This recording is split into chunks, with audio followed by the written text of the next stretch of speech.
fait, en 2009, j'ai voulu créer ma première page, parce que ça faisait déjà quelques années que je m'intéressais pas mal à la presse alternative, mais à force de consulter tous ces médias, tous ces sites, tous ces blogs, je me suis rendu compte qu'il y avait quand même beaucoup de bullshit au milieu de tout ça. Et il y avait quand même beaucoup de tri à faire. Et en fait, à l'époque, j'étais sur Facebook, j'avais beaucoup de contacts sur mon profil, et je voyais un petit peu ce que les gens postaient, je voyais un petit peu ce que les gens m'envoyaient comme lien, etc. Et je me disais, mais c'est chaud, quoi. Là, les gens, ils vont croire à tout et n'importe quoi. Je recevais des articles sur la Terre plate, sur des techniques de santé, des techniques de médecine alternative totalement incohérentes. Je me suis dit, bon, bah, c'est bien, on nous donne accès un petit peu à autre chose que ce que peuvent nous pondre les médias mainstream. Donc je me suis dit, quelque part, c'est une bonne chose, mais d'un autre côté, c'est quand même, ça peut être dangereux, quoi, parce qu'il y a quand même des gens qui écoutent un peu tous ces gens-là, et je me suis dit que je passe beaucoup de temps à faire des recherches au milieu de tout ça, faire du tri. Je me suis dit, tout ce temps que je passe à ça, j'aimerais le partager un petit peu avec les autres, c'est-à-dire créer une sorte de revue de presse sur laquelle les gens puissent venir un petit peu trouver une information qui a déjà été plus ou moins filtrée. Alors après, je dis pas que que mon filtrage était forcément le meilleur, etc. Mais disons que comme j'y passais du temps, j'avais cette optique de vouloir aider un petit peu les gens qui me suivent à profiter un petit peu de ce travail que j'ai effectué pour faire ce tri. Donc j'ai créé une page à l'époque qui s'appelait On sait ce qu'on veut qu'on sache. Alors le nom, bon, c'était un délire avec un pote à moi. C'est resté comme ça pendant des années et voilà, au final, le nom est devenu un peu connu. Mais bon, après 2009, j'ai créé cette page. En l'espace de 3 semaines, elle est montée à plus de 12 000 abonnés. Donc ça a été très vite, surtout qu'à l'époque, les pages, c'était déjà une grosse page avec 12 000 abonnés. 2009, c'était encore les débuts de Facebook en fait. Et en fait, un matin, je me réveille et là, j'avais 2 profils en fait, le profil d'un ami et le mien, qui se sont retrouvés tous les deux bloqués un matin. Et on nous demandait en fait de prouver notre identité. En 2009 déjà. Et en fait, moi, j'avais mon profil personnel, donc Johan Fakra. Et on me demande de prouver mon identité en m'expliquant qu'il est interdit d'utiliser des pseudonymes. Bon. Okay. Du coup, j'ai voulu leur envoyer une photocopie de ma pièce d'identité pour prouver mon identité, sauf que le formulaire pour envoyer cette fameuse pièce d'identité ne fonctionnait pas. Donc j'ai essayé, je leur ai envoyé des messages, m'ont jamais répondu. Donc c'était clairement de la censure pour me couper de l'administration de cette page, qui existe toujours. Et vous pouvez rechercher dans Facebook, je pense qu'elle est toujours là. On sait ce qu'on veut qu'on sache. Il y avait, je crois qu'elle est montée depuis, je sais plus. Mais, bref, du coup, ce qu'on appelle en fait un peu de la censure discrète, c'est-à-dire que la page est toujours là, mais il n'y a plus personne pour l'administrer. Donc quelque part, les membres se disent tiens, c'est bizarre, ils postent plus rien. Bon. Et donc, du coup, j'ai dû recréer un profil perso, c'est-à-dire que toutes mes photos, mes contacts, etc. de mon vrai compte n'existaient plus. J'ai dû repartir de zéro, réinviter mes amis, etc. Bref. Et j'ai recréé donc une page qui s'appelait toujours On sait ce qu'on veut qu'on sache, qui de la même manière est montée assez vite. Elle est montée en quelques années à 75 000 abonnés, je crois. Et puis un matin, pareil. Là, ce coup-ci, on m'a pas fermé mon compte, on m'a carrément dépublié la page.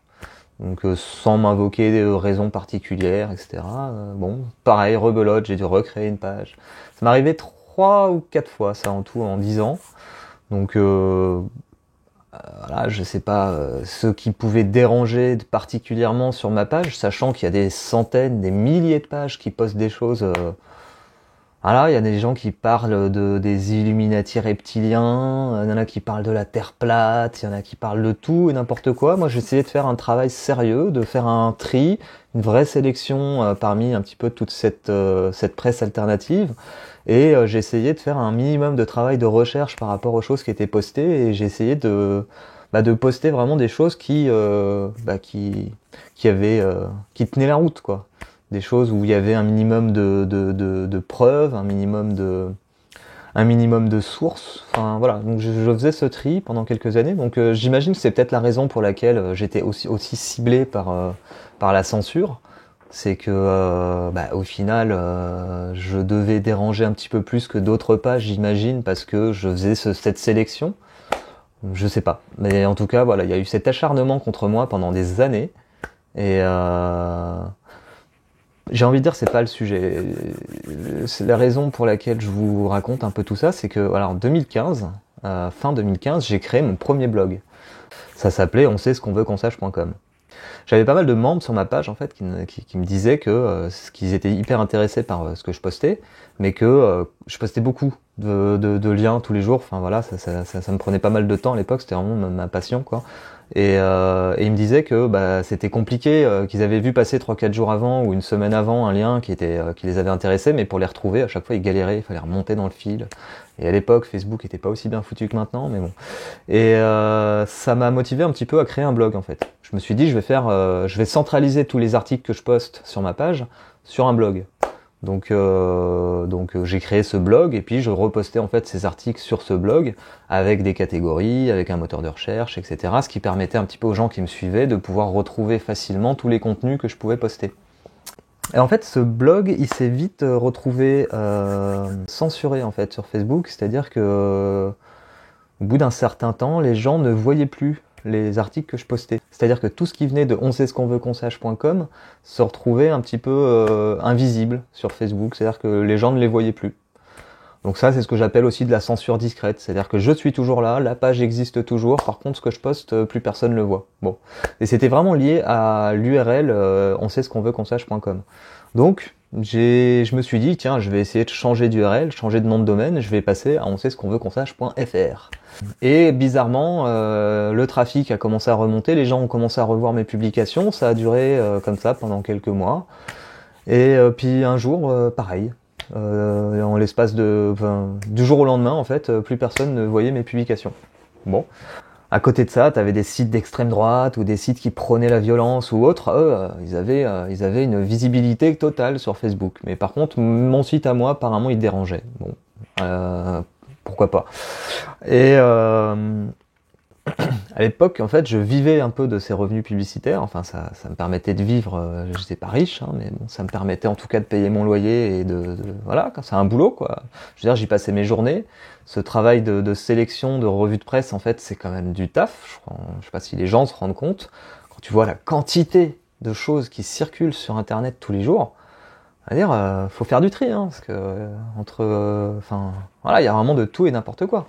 Ça suivait un petit peu mes centres d'intérêt, etc. Mais n'empêche que voilà, j'avais quand même une audience qui me suivait et qui appréciait un petit peu ce travail que je faisais. Donc j'ai décidé un jour de mettre de la publicité sur le site et d'essayer d'en faire un salaire, histoire de pouvoir vraiment faire ça à plein temps et de pouvoir un petit peu sortir de mon boulot qui me plaisait absolument pas en plus dans ce que je faisais à l'époque, pour faire ça qui était vraiment, pour moi, c'était ma passion, tu vois. Enfin, c'était ce qui m'animait vraiment, c'était d'essayer d'aider les gens, tu vois. Il y a plein de gens qui se posaient, encore aujourd'hui, hein, mais qui se posaient des questions sur plein de choses et qui avaient besoin de trouver des réponses. Et je trouvais qu'il y avait quand même, que ça pouvait vraiment être dangereux en fait, tous ces gens qui puissent, parce qu'il y a quand même des gens naïfs, comme partout, quoi, et d'essayer en fait de faire ce travail de filtrage pour leur éviter de tomber dans certains pièges, quoi. Donc voilà, ça c'est ce qui m'a animé pendant quelques années, je dois dire. Et donc forcément, quand je me suis retrouvé avec ma page coupée du jour au lendemain, le trafic sur le site internet zéro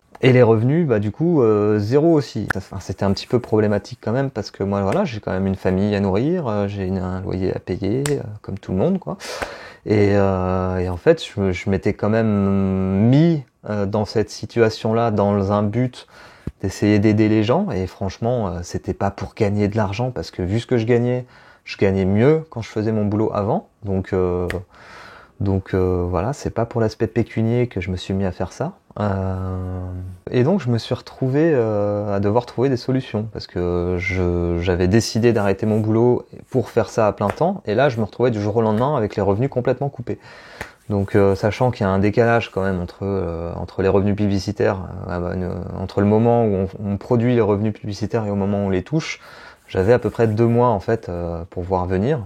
Puis je suis pas du genre dépensier, donc j'avais un petit peu de sous de côté. Donc, mais il y a quand même, je me suis retrouvé dans une situation hyper stressante, c'est que du jour au lendemain, voilà, faut trouver autre chose, quoi.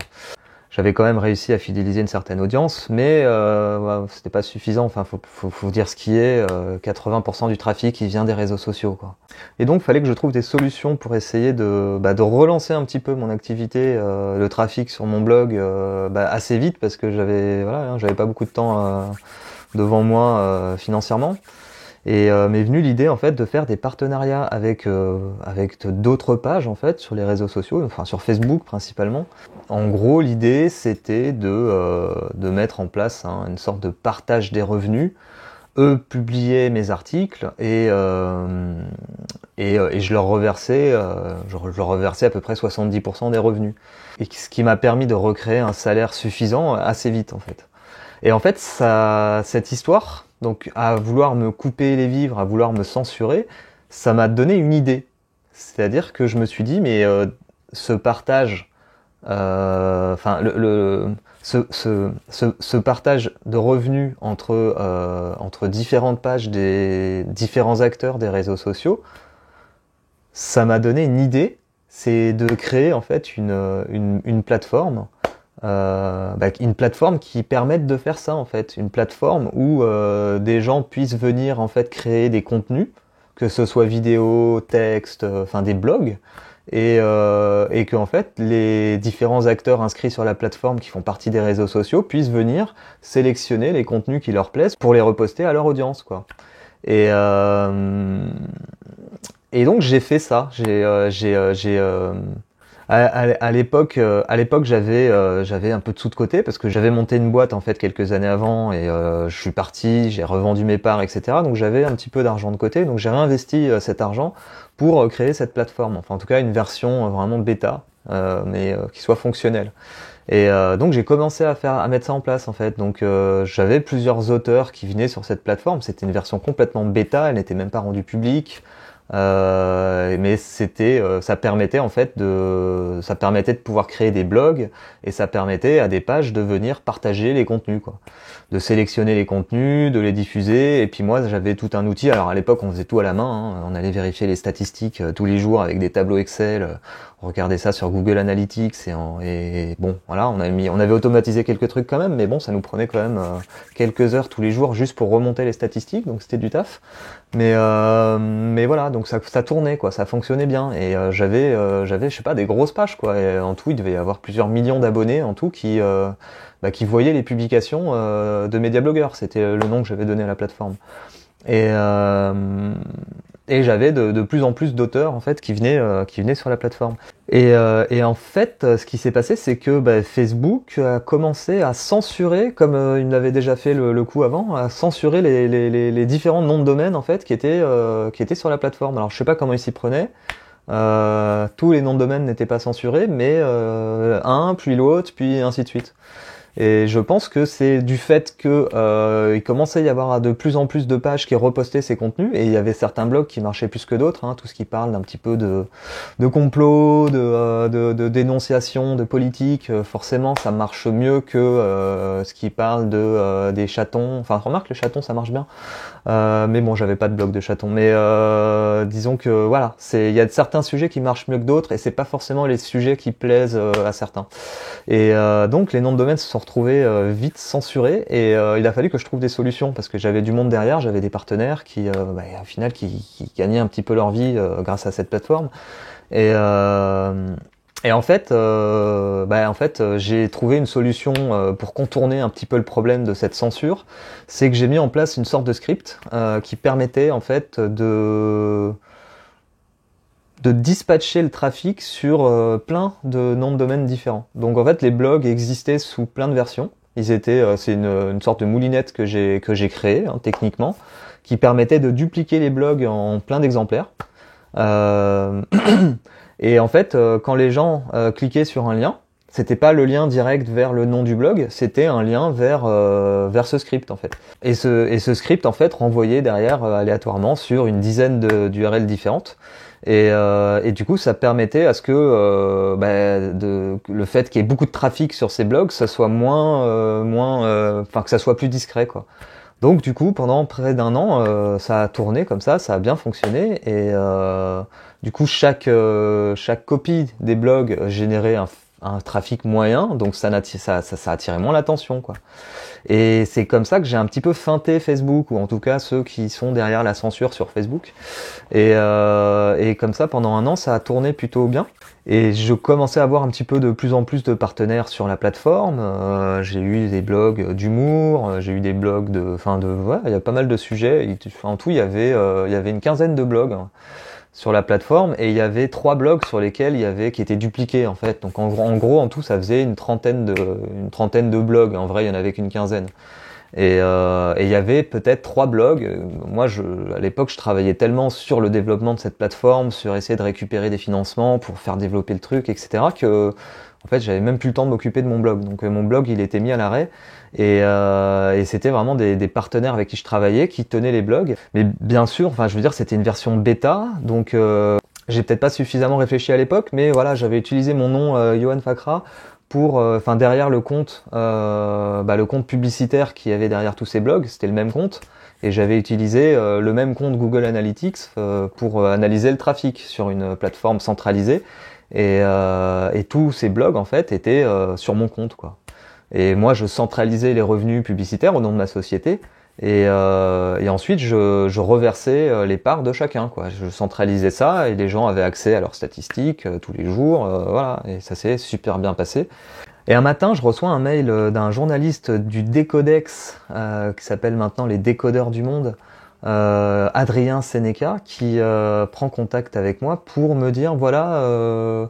je voudrais vous poser des questions au sujet de vos blogs ou je sais pas quoi. Je fais, c'est qui lui? Je sais pas qui c'est. Je veux pas tomber dans un piège ou quoi. Je lui dis je sais pas de quoi vous parlez. Moi j'ai pas de blog. Et sachant que moi officiellement mon nom n'apparaissait pas, quoi, sur ces blogs. Enfin je veux dire, je faisais ça au nom de ma société. Donc je voulais pas être associé à quoi que ce soit. Sachant que voilà, j'étais fondateur d'une plateforme d'hébergement de blogs. Je voulais pas être associé en mon nom aux contenus qui sont diffusés sur ces blogs. De la même manière, j'imagine que le patron de Google n'a pas spécialement envie d'être associé à tous les contenus qui sont postés sur tous les millions de blogs qu'il y a sur Blogspot. Donc voilà, donc je l'ai envoyé bouler gentiment. Et donc en fait, là arrive un moment où cette plateforme, en fait, financièrement, ça devient compliqué pour la faire évoluer.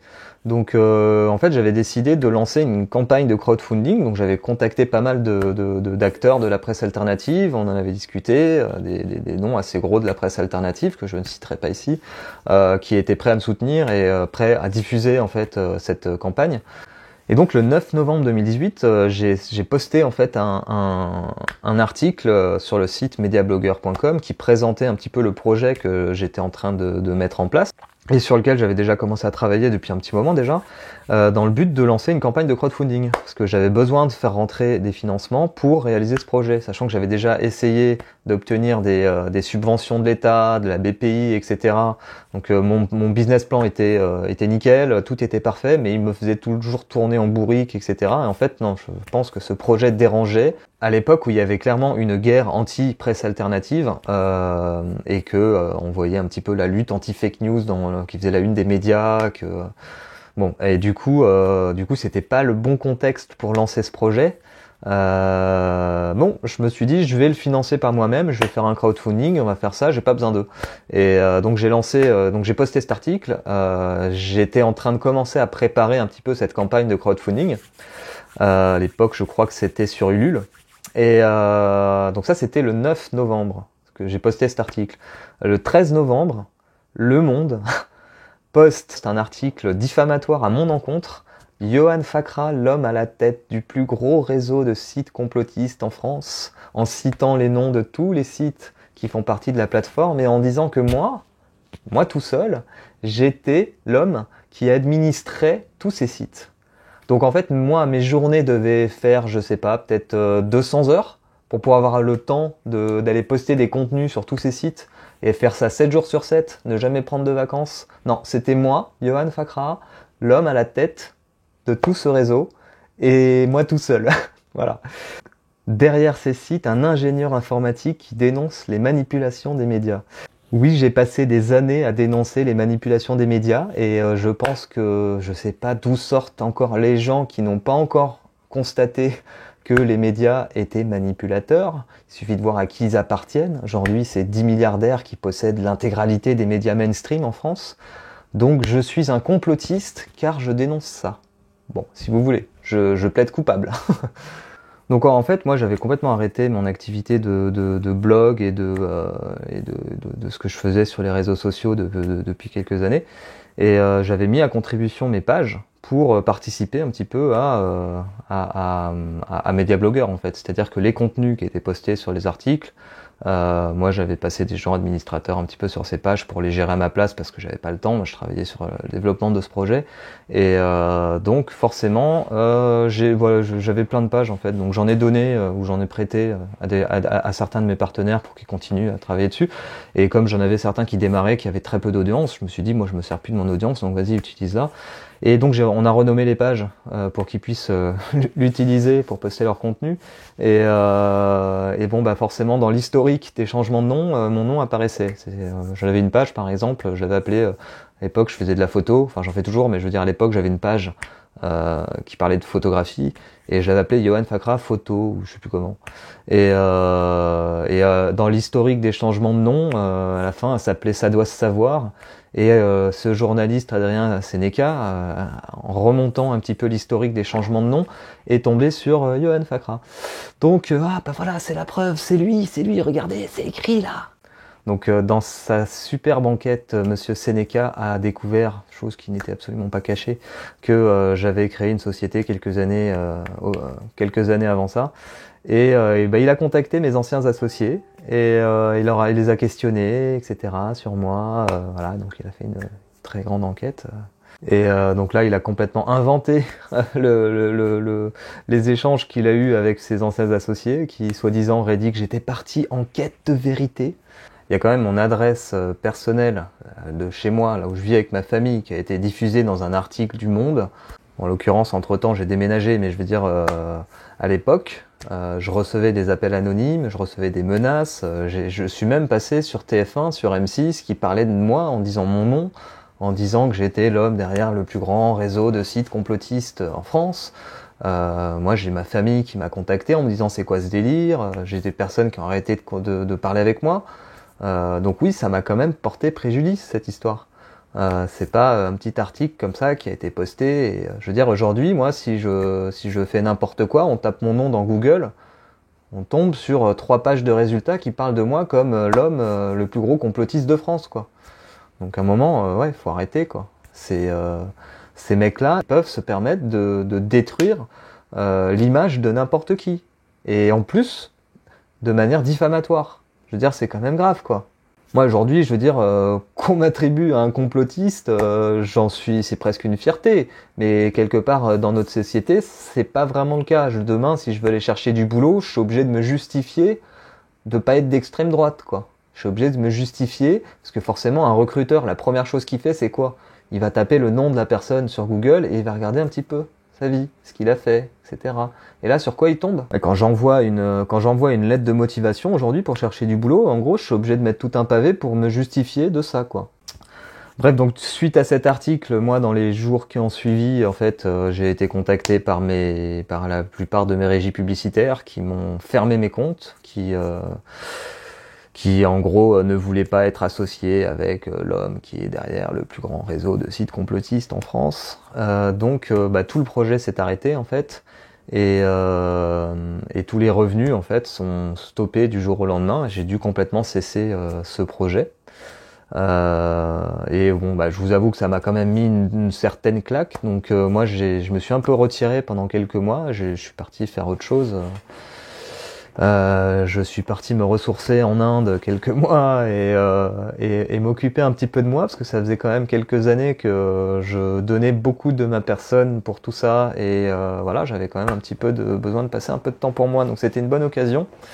Enfin, mais avant ça quand même, j'ai quand même contacté mon avocat et j'ai quand même envoyé mon droit de réponse au magazine Le Monde pour pour leur expliquer un petit peu que leur article était diffamatoire. Et ce droit de réponse, d'ailleurs, il n'a même pas été diffusé entièrement, donc comme la loi le stipule normalement. Donc le conseil de Johan Fakra a tenu à apporter la précision suivante. Il y a confusion et erreur d'interprétation. Monsieur Johan Fakra est hébergeur et non éditeur des différents sites cités dans l'article. Monsieur Fakra a créé une plateforme d'hébergement de blogs monétisés, et ces blogs sont en effet extrêmement pluriels. Pour autant, le pluralisme des blogs hébergés par la société Tu sais quoi, qui a changé de nom depuis, n'est pas à confondre avec de la désinformation. Cette confusion a conduit votre journal à porter des accusations infondées et préjudiciables à l'encontre de la société Tu sais quoi et son fondateur, Monsieur Fakra. Tu m'étonnes. Je me rappelle même plus en fait quelle était la suite du droit de réponse que j'avais mis, mais en gros c'était pas très cool pour le monde, donc ils ont décidé de virer cette partie-là, quoi. Peu importe, à la limite. Donc ce droit de réponse m'a coûté à peu près 1300 €. Suite à quoi j'ai voulu attaquer Le Monde pour diffamation, clairement, parce que tout ce qui est dit dans l'article est faux au final. Et surtout, ça m'a quand même porté beaucoup préjudice par rapport à ce que j'étais en train de faire. Et surtout à mes partenaires, à ma société, à mes clients. J'ai contacté mon avocat pour continuer la procédure en fait, et puis porter plainte en fait contre Le Monde. Et là, mon avocat m'a tout de suite arrêté. Il m'a dit, écoute, Johan, si t'as 30 000 € à mettre et 5 ans de ta vie à perdre et te retrouver devant une armée d'avocats du monde avec à peu près 90% de chances de perdre, si tu veux, fonce, vas-y, je suis avec toi, mais je te le conseille pas, quoi. Bon. En gros, c'est un petit peu le pot de terre contre le pot de fer. C'est-à-dire que les mecs, ils peuvent se permettre de dire n'importe quoi sur n'importe qui et de toute façon, ils sont intouchables. Concrètement, ce qui les dérangeait, c'est pas mes blogs ou mes partenaires ou ce que je pouvais faire. Je veux dire, c'était ridicule comparé. Enfin, je sais pas, ils devaient faire. Il y a plein de blogs qui font 10, 100 fois plus de trafic que ce que j'étais en train de faire à l'époque avec mes partenaires. Donc, en fait, non, ce qui dérangeait vraiment, c'est ce projet que j'étais en train de lancer, ce projet que j'étais en train de mettre en place. C'est ça qui dérangeait. Enfin, j'en avais déjà pas mal parlé en fait de ce projet, notamment à la BPI et autres, pour obtenir des subventions. Et forcément, j'en parlais aussi autour de moi. J'avais déjà communiqué dessus depuis un petit moment. J'en parlais sur les réseaux sociaux. Enfin, c'est peut-être ma faute aussi. J'aurais peut-être pas dû en parler autant, mais voilà. Donc en fait, moi, je pense que ce qui dérangeait réellement, c'était pas mon activité qui était pas très importante au final, concrètement. C'est surtout ce projet que je voulais lancer qui dérangeait vraiment. Et ce projet, comme je vous le disais tout à l'heure, en gros, mais l'idée c'était de le rendre public et de le déployer à plus grande échelle, c'était de créer en fait le média social 3.0. L'idée c'était de créer un média qui utilise les pleins potentiels des réseaux sociaux et en même temps qui redonne la parole à tous. Parce qu'aujourd'hui, concrètement, si vous avez envie de vous exprimer sur Internet, vous allez aller sur WordPress, vous allez créer un blog. Super, vous allez écrire un article. Il y a quoi? Il y a peut-être votre mère, votre sœur et puis votre oncle qui vont venir le lire. Et super quoi. C'est pas très motivant, on va dire. La plateforme que j'étais en train de créer, en fait, l'idée c'était de donner accès à une audience potentiellement illimitée à tous ceux qui démarrent en fait. Donc tu arrives, tu crées un contenu intéressant. Potentiellement, s'il plaît à des acteurs des réseaux sociaux, ils vont le publier sur leur page. Potentiellement, ils peuvent apporter des centaines de milliers de vues, voire des millions de vues, assez rapidement. Chose que tout seul, tu ne pourrais jamais faire, ou alors ça te prendrait peut-être 10 ans, quoi.